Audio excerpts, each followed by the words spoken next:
सामान्य हिंदी कक्षा 11 हम लोग लगातार सूरदास के पदों का अध्ययन कर रहे हैं बच्चों। और इन पदों के अंतर्गत जो भ्रमर गीत है उनका, उसका आज 5वां या भ्रमर गीत के अंतर्गत कह लीजिए आप दूसरा और शुरू से 5वां पद हम लोग पढ़ने चल रहे हैं।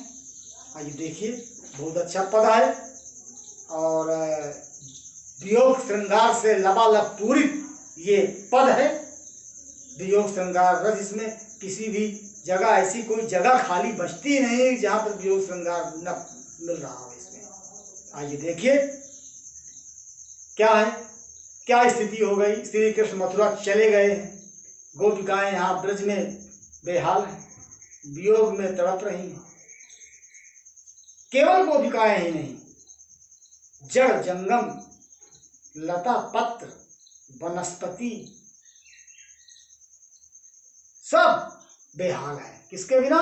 श्री कृष्ण के बिना, क्योंकि उनके नायक मथुरा चले गए। तो गोपिकाएं कह रही हैं उद्धव जी से, मैंने बताया कि उद्धव जी अभी तक वहां थे, मथुरा में आ गए, वहां से मथुरा से ब्रज में आ गए गोपिकाओं के पास। तो गोपिकाएं बता रही हैं ब्रज की हालत श्री कृष्ण के चले जाने के बाद क्या है इस समय। केवल गोपिकाएं अपनी ही बात नहीं कर रही हैं, बल्कि ब्रज का एक एक पत्ता, ब्रज की एक एक वनस्पति भी विरह वियोग में जो है बहुत ही बेसुध हो चुकी है और अपने नायक की प्रतीक्षा में रात दिन जप रही है, नाम रख रही है उनका। तो बिनु गोपाल बैरिन भई कुंजय। बच्चों, गोपिकाएं कहती हैं उद्धव जी से कि बिनु गोपाल, गोपाल श्री कृष्ण को कहते हैं गोपाल, बिना श्री कृष्ण के, बैरिन माने दुश्मन, भई माने हो गई, कुंजय माने कुंज। ये कुंजे जो हैं, मैंने बताया था कुंज क्या होती है। कुंज वो होती है कि पेड़ों के जहाँ पर घनी छाया होती है, झुरमुट होता है, फूल तमाम होते हैं और वहाँ पर घनी छाया और उनके नीचे लोग बाग बैठा करते हैं, वही कुंज हुआ करते हैं। तो बिनु गोपाल, बिना गोपाल के, बिना श्री कृष्ण के ये सारी की सारी कुंजें जो हैं वो बैरन हो गई हैं, माने दुश्मन हो गई है। कौन कहती हैं? गोपिकाएं। किससे कहती हैं? उद्धव जी से, कि वो कुंज बिना श्री कृष्ण के सब अब हमारी शत्रु बन गई हैं। तब वे लता लगत तन शीतल, तब उस समय वे लताएं शीतल लगा करती थी, ठंडी लगा करती थी। कब? जब श्री कृष्ण यहाँ रहा करते थे, तब यही लताएं, जो यहाँ लताएं आज हैं, ये लताएं श्री कृष्ण के रहने पर ये लता तन शीतल, तन शीतल, शरीर में शीतलता प्रदान करती थी। देखो, लता लगत में वो यहाँ प्रास मिल रहा है। अब भाई विषम ज्वाल की पुंज, अब क्या है?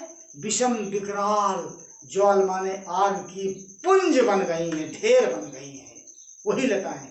श्री कृष्ण के रहने पर यही लताएं ठंडी लगती थी शरीर में, आज उनके चले जाने पर यही लताएं आग की विकराल पुंज बन गई हैं, विकराल ढेर बन गई हैं आग की, जो पहले ठंडी लगा करती थी। क्यों? श्री कृष्ण है नहीं।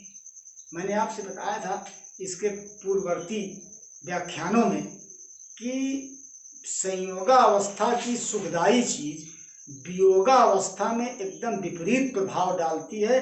अगर वो संयोगावस्था में सुख दे रही है, ठंडक दे रही है, तो नायक के न रहने पर वही चीजें वियोगावस्था में एकदम विपरीत अर्थ उनका हो जाता है, विपरीत प्रभाव हो जाता है। जैसे लता, इसने बता ही दिए, जल, ठंडी हवा, चांदनी रात, सुनसान जगह, फूल की सुगंध, कोयल की कूक,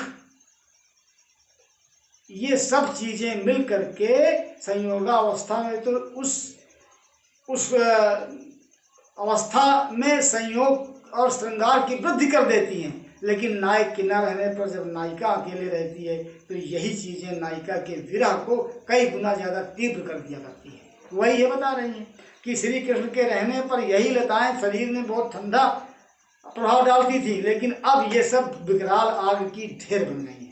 वृथा बहत जमुना, बेकार में, वृथा माने बेकार में बह रही है जमुना, यमुना नदी व्यर्थ में बह रही है। खग बोलत, पक्षी जो बोल रहे हैं, खग माने पक्षी बोल रहे हैं, ये भी सब बेकार है बोलना इनका। वृथा कमल फूलन, और बेकार में, वृथा माने बेकार में, कमल फूल रहे हैं, कमल में फूल आ रहे हैं, पुष्प आ रहे हैं, कमल के फूल जो है बेकार में फूल रहे हैं। अली गुंजय, और उनके ऊपर अली माने भंवरे जो गुंजार कर रहे हैं, वो भी सब व्यर्थ है, सब कुछ बेकार है। अब कुछ अच्छा नहीं लगता है, क्योंकि श्री कृष्ण है नहीं। यमुना नदी का बहना बेकार है, पक्षियों का बोलना बेकार है, कमल का फूलना बेकार है, कमल के ऊपर भंवरों का गुंजार करना भी बेकार है।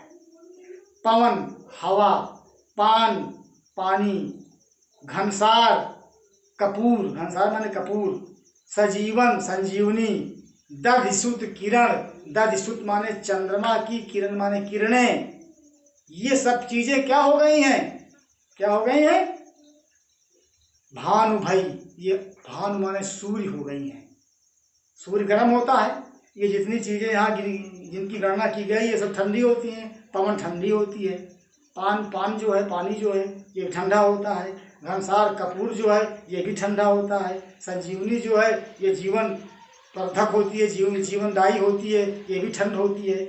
ये सब, और दधिसुत किरण माने चंद्रमा की किरणें जो होती हैं ये ठंडी होती हैं। लेकिन आज श्री कृष्ण के न रहने पर ये भानु भाई, ये सब चीजें क्या हो गई? ये भानु सूर्य के समान जला रही हैं, तपा रही हैं हम सबको।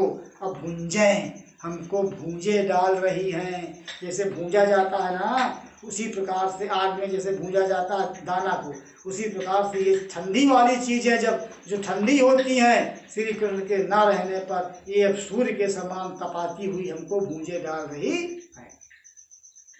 या उद्धव कहिए माधव से, उद्धव जी जाओ, जा करके माधव माने श्री कृष्ण से कह देना, यह उद्धव जी इसको कहियो माधव सो, माधव माने श्री कृष्ण से कह देना क्या कि मदन मार की नहीं हमें लुंजे, मदन ने हमको मार मार करके लुंज कर दिया, पंग बना दिया।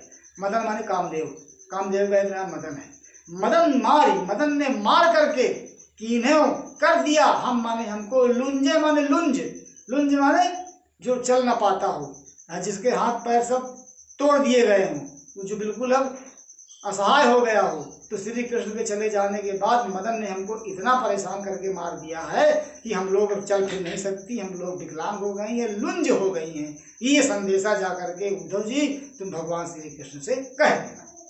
सूरदास प्रभु तुम्हारे दरस को, सूरदास जी कहते हैं कि गोपिकाएं कहती हैं उद्धव जी से कि प्रभु के दर्शन करने के लिए, प्रभु तुम्हारे दरस को, तुम्हारे दर्शन के लिए, तुम्हारे दर्शन करने के लिए मग जोवत, मग माने रास्ता, जोवत माने देखते देखते, आँखियाँ भई छुंजें, आँखें हमारी छुंजें हो गई, अर्थात हमारी आँखें जो हैं वो क्या हो गई हैं?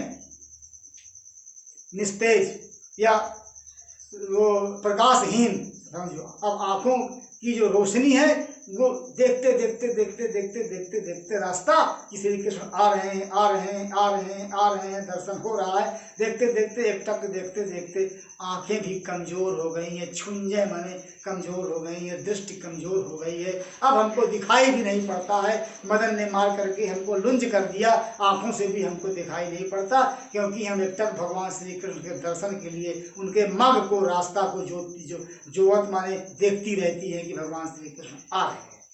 ऐसी बात कबीरदास ने भी अपने एक साखी में कहा था कि अंखड़िया झाई पड़ी, पंथ निहार निहार, और जी भड़िया छाला पड़ा, राम पुकार पुकार।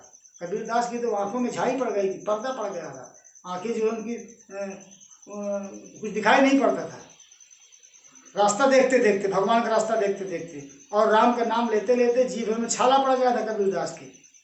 तो वही हाल यहाँ पर गोपिकाओं की हो गया है।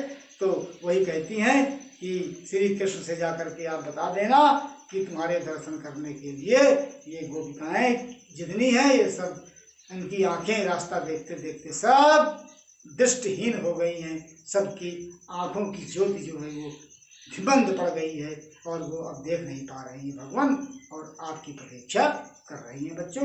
ये इसमें पूरे में वो है अनुप्रास अलंकार तो है ही, अनुप्रास की तो भरमार है इसमें, और सब चीज़ जितने भी काव्य सौंदर्य मैंने बताया था सब आपको उस तरह लिखना है और इसको व्याख्या करते रहिए, फिर हम आगे आपको